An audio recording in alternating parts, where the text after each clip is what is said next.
Bulletproof Radio, a state of high performance. What is the number one thing that surprised the heck out of you after you stepped out of the traditional world and started looking around?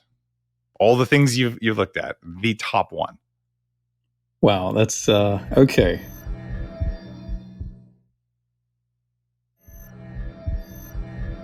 I think one of the biggest aha moments is discovering the two different types of schools in terms of learning. So from everyone that I've learned from, there are two types of schools in terms of learning. One is you do the same thing over and over, but whenever you make a mistake, you stop and you start from the beginning because you don't want to teach your muscles to do the wrong thing. Right. You want to start from the beginning. That's one school.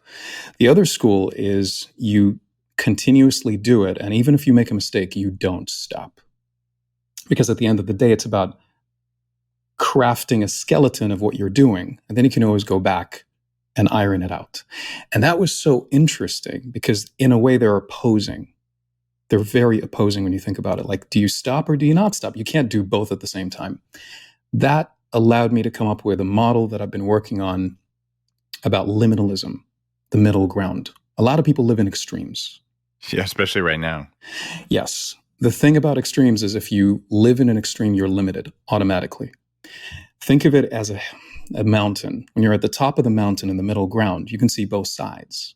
But if you're on the bottom of one side, you can't see the other. The middle ground to a lot of people is basically the gray area. The middle ground is I guess it's shady. It's indecisive. It's untrustworthy. A lot of people assume that that's the case. But you see, what lives between black and white is not gray. It's literally the entire color spectrum. Balance, focus, flexibility, options, choice. That lives in the middle ground.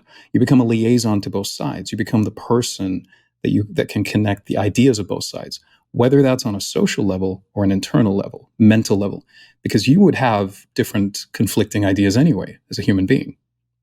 So having that liminalism concept of how to actually find that middle ground, to me, it's not this or that. The middle ground is, what if it's this and that? What if two opposing forces can coexist? What if there's a way to connect them? What if it's this, then that? And that's one of the things that came up with that concept of the two opposing schools of thought in terms of learning.